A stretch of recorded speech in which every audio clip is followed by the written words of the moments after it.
Greetings everyone, कैसे हो आप सब। आई होप आप बहुत अच्छे होगे। आज हम सेल्फ इंट्रोडक्शन के बारे में बात करेंगे। आई नो सेल्फ इंट्रोडक्शन सबको अच्छे से आता है, बट उसे और इम्प्रेसिव कैसे बनाएं, उसे और ऐसा कैसे बनाएं कि इंटरव्यूअर, जब आप इंटरव्यू देने जाते हैं तो इंटरव्यूअर आपका इंट्रोडक्शन सुनते ही इम्प्रेस हो जाए।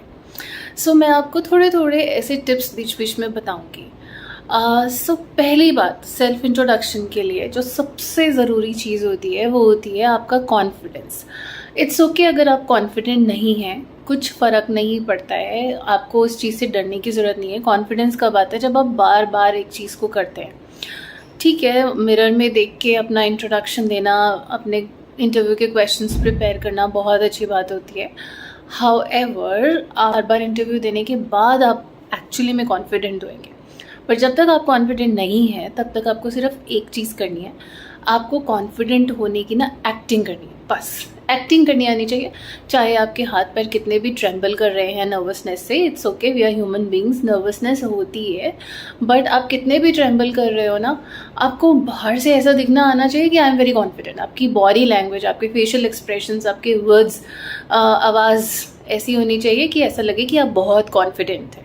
ठीक है, so let's get started.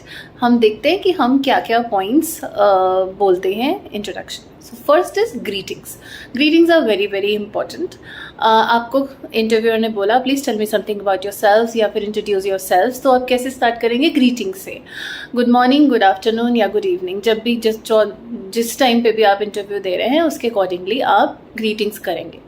But मैं आपको एक बात बता दूं, कई बारी जैसे कि एयरलाइंस के इंटरव्यूज़ जो हैं फर्स्ट राउंड स्पेशली एक ग्रुप में होते हैं। ओके, अब ग्रुप में राउंड्स के लिए अगर आपको बोला जा रहा है कि यू इंट्रोड्यूस योर सेल्फ, तो आप सिर्फ और सिर्फ इंटरव्यूअर को ही ग्रीटिंग्स नहीं करेंगे, उसको ही ग्रीट नहीं करेंगे, बट जो लोग बाकी में आपके ग्रुप में बैठे हैं उनको भी आपको ग्रीट करना है। That is very important. आप उनको निगलेक्ट या इग्नोर नहीं कर सकते। ओके, तो आपने कैसे इंट्रोड्यूस करना है? Good afternoon, good morning, good evening, जो भी है, to ma'am and sir and to my dear friends. Okay, अगर इंटरव्यू लेने के लिए 3-4 लोग बैठे हैं तो आप कैसे कह सकते हैं? Good afternoon to the panelists and to my dear friends. Okay, तो ये बोलना बहुत ज़रूरी है। सेकेंड थिंग इज, अब अपना नाम कैसे बताते हैं? प्लीज़ इंट्रोडक्शन को स्टार्ट करने के लिए आपको किसी को भी इम्प्रेस करने की ज़रूरत नहीं है। इंट्रोडक्शन देने का मेन मोटिव आपको किसी को इम्प्रेस करना नहीं है, आपको उससे अपनी नॉलेज, अपना कॉन्फिडेंस, अपनी स्ट्रेंथ्स दिखाना आपका असली मोटिव होना चाहिए। सो आप इंट्रोडक्शन स्टार्ट करने के लिए ऐसे फ्रेजेस मत यूज़ करें, thank you so much for giving me this opportunity to introduce myself. These are all extra things. आप इनके बिना भी किसी को इम्प्रेस कर सकते हैं when you have strengths. Okay, जब आप अपनी स्ट्रेंथ्स के बारे में बात करें, थोड़ा बहुत नर्वसनेस भी दिख जाएगी ना, इट्स ओके, कोई प्रॉब्लम नहीं है। They will be impressed by your strengths, by your confidence, कि एटलीस्ट आप नर्वस हैं तब भी आप कॉन्फिडेंस दिखाने की कोशिश कर रहे हैं। That try also is very very impressive. Okay, so आपको अब अपना नाम बताना है। लोग सबसे बड़ी गलती करते हैं अपना नाम माई सेल्फ से स्टार्ट करके, my self Bhavika. It is absolutely incorrect, बिल्कुल गलत है। माई सेल्फ मीन्स मैं खुद से या मैं खुद को। तो अगर आप बोल रहे हैं माई सेल्फ भाविका, तो आप बोल रहे हैं मैं खुद से भाविका या मैं खुद को भाविका। सो आप कैसे स्टार्ट करेंगे? फॉर्मल इंट्रोडक्शन में आप क्या बोलते हैं? My name is Bhavika, that's it. आप माई नेम के अलावा कुछ और मत बोलिए। I am Bhavika, this is Bhavika, this all are informal phrases. Formal phrase क्या है? My name is Bhavika.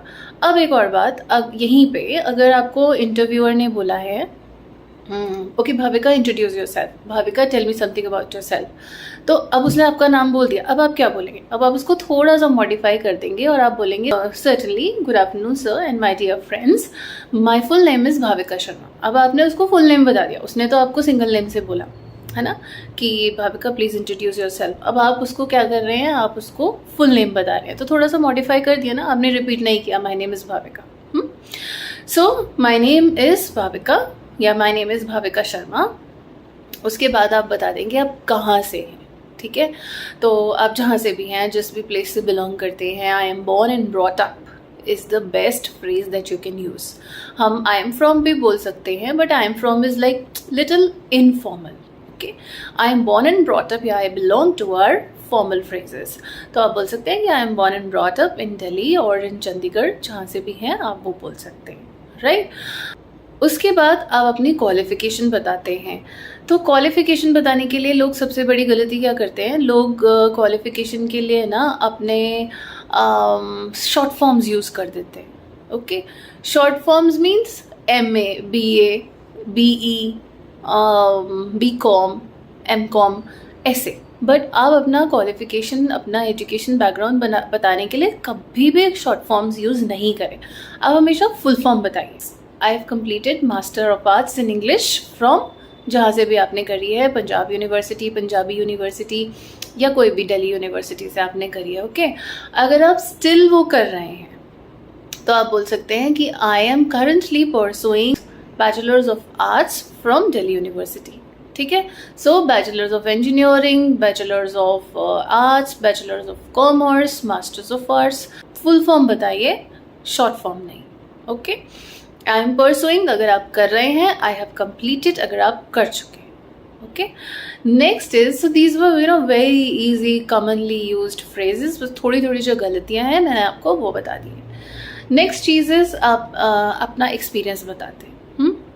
अगर आपके पास कोई एक्सपीरियंस है या आपने कोई ट्रेनिंग करी हुई है जो आपके CV में एक स्ट्रॉन्ग पॉइंट है तो आपको उसे ज़रूर बताना है। Okay, so I have undergone training of this thing, जो भी आपने करा हुआ है, या I have worked with Air Vistara for 5.5 years as a cabin crew.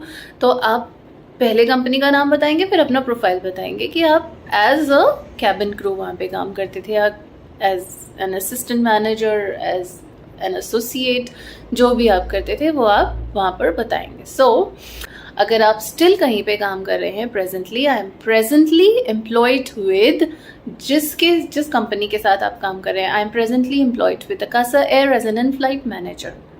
ठीक है, तो ऐसे आपको करके बताना है। ये हो गया आपका experience. Now comes the most important thing, that is your strength. Okay, hobby के पहले आप अपनी स्ट्रेंथ बताएंगे। लोग हॉबी पहले बताते हैं, बट हॉबी से ज़्यादा ज़रूरी है आपकी स्ट्रेंथ। स्ट्रेंथ बताने के लिए पहली बात, आप प्लीज़ सर्च करिए, पहले बैठिए और सोचिए कि मेरी स्ट्रेंथ क्या है। और अगर आपको नहीं पता है, अपने एक्सपीरियंस से में भी अगर आपको नहीं पता चल रहा है, तो बैठिए और सर्च करिए कुछ वेरी यूनिक स्ट्रेंथ्स। ओके, बहुत लोग बोलते हैं I am very confident person, ये वो। Confidence and good communication skills आपके इंटरव्यूअर को आपसे बात करते ही पता चल जाता है, इसलिए वो आपको बताने की ज़रूरत नहीं पड़ती। ओके, तो पहले आप अपनी स्ट्रेंथ बताएंगे। आई poses good team spirit, I possess empathy.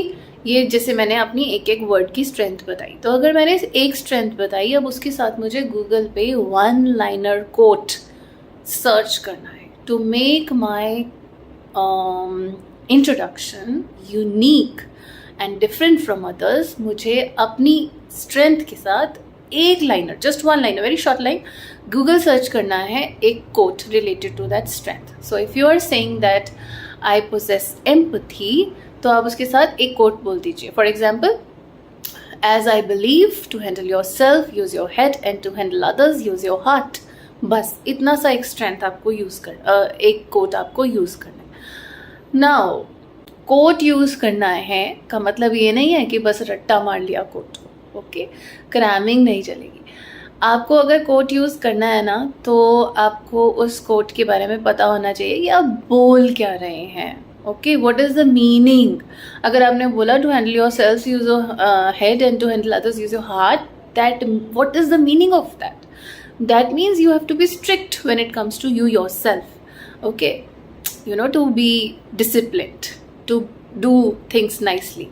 But when you have to handle others, when you have to work with others, then you have to be really compassionate towards that person. Only then you will be able to understand the weaknesses and the strengths of that person. Weaknesses and you will be able to appreciate the strengths of that person. तो अगर आप एक liner coat use कर रहे हैं, तो आपको पता होना चाहिए कि आप बोल क्या रहे हैं, क्यों आपने ये कोट यहाँ यूज़ किया। ठीक है, तो आप बहुत ही ईजी सा कोट यूज़ करिए और उसकी एक्सप्लेनेशन आपको पता होना चाहिए कि आपने क्यों बोला। राइट, तो आप अपनी स्ट्रेंथ इस तरह से भी बोल सकते हैं। team spirit, good team spirit and empathy are the two strengths that make me different from others in my environment, because I see people smiling, appreciating when I am around. Okay, तो ये वाली चीज़ों की वजह से आपको लोग appreciate करते हैं और लोग हैप्पी रहते हैं, because you are empathetic, because you have good team spirit, है ना. Next is your hobbies. Hobbies means, अब now please don't start with the phrase my hobby is. Hobby बताने के लिए और भी बहुत अच्छे अच्छे फ्रेजेस होते हैं. In my leisure time I like to do. This is the phrase that will, that will make you sound little different from others. I am fond of, I am passionate about. ठीक है, I am fond of means मैं शौकीन हूँ, passionate about मुझे बहुत पसंद है. Okay, सो आप ऐसे ऐसे phrases यूज़ करिए. So how can you say that? I am fond of making handmade gifts for friends and family in my leisure time. तो ऐसी सी कोई हॉबी चूज़ करिए जो थोड़ी सी डिफरेंट है. Please, reading books and all I know, okay ठीक है, अगर आपकी हॉबी रीडिंग बुक्स है तो फिर आपको उसको स्पेसिफिकली बताना है कि कैसी बुक्स. ठीक है, और अगर आपने ये बोल दिया है ना, तो मैंने आपको बोला था कि इंटरव्यूअर हमेशा क्वेश्चन आपके पॉइंट से ही पूछता है, तो वो पूछ सकता है कि what kind of books, what all books have you read, कौन से ऑथर की बुक्स आपने रीड करी है. तो आप कोई भी हॉबी बोल रहे हैं, you like to play football और you fond of playing basketball, अब किसी भी चीज़ के शौकीन है ना, तो आपको उसके बारे में थोड़ा सा पता होना बहुत ज़रूरी है. ठीक है, सो दैट अगर आगे से क्वेश्चन आए तो आप कॉन्फिडेंटली उसका जवाब वापस दे पाए. तो ये था आपका हॉबी. एंड देन लास्ट में आप बताते हैं अपनी फैमिली के बारे में. इंटरव्यूअर आपकी फैमिली के बारे में ज़्यादा नहीं जानना चाहता, they are interested in knowing you more than your family. So आप बस एक लाइन बोलेंगे, I belong to a nuclear और joint family which includes my parents and an elder and a younger sister. Thank you. यहाँ पर आप ख़त्म करते हैं इंट्रोडक्शन. इंट्रोडक्शन ख़त्म करने के लिए थैंक यू बोलना बहुत ज़रूरी है. Do not leave it open ended कि वो इंटरव्यूअर देखता रहे कि अच्छा अभी बाकी है या नहीं है. Okay, so when you are done say thank you. Okay, so मैं आपको क्विकली से इंट्रोडक्शन बोल के दिखाती हूँ और उसके बाद if you like it, okay, if you like any points, please look for some strengths and hobbies and give it in a comment box. Your different hobbies and strengths ज़रूर comment box में डालिए. And अपना भी एक introduction बना के आप मुझे कमेंट बॉक्स में ज़रूर लिखिएगा. So I start with my introduction. Good morning, ma'am, and my dear friends. My full name is Bhavika Sharma, and I am born and brought up in Chandigarh. However, staying in Delhi for my work, I have done Masters of Arts in English from Punjab University, Chandigarh itself.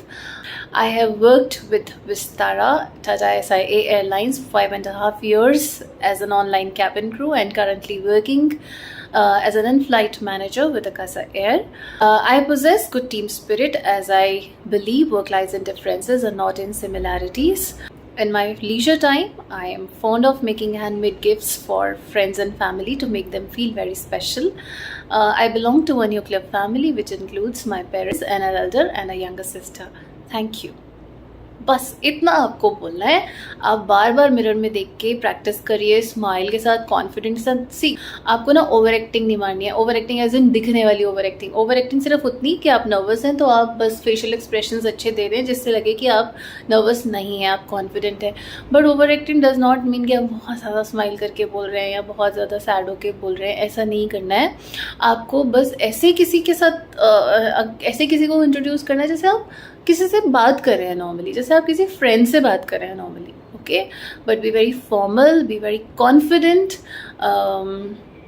Mirror के आगे बार बार practice करिए और मुझे बताइए कि आप कितने confident feel कर रहे हैं about your introduction. Okay, and please I repeat that try कि आप कुछ strengths, unique strengths and unique hobbies मुझे कमेंट बॉक्स में लिख के भेजिए. Thank you very much.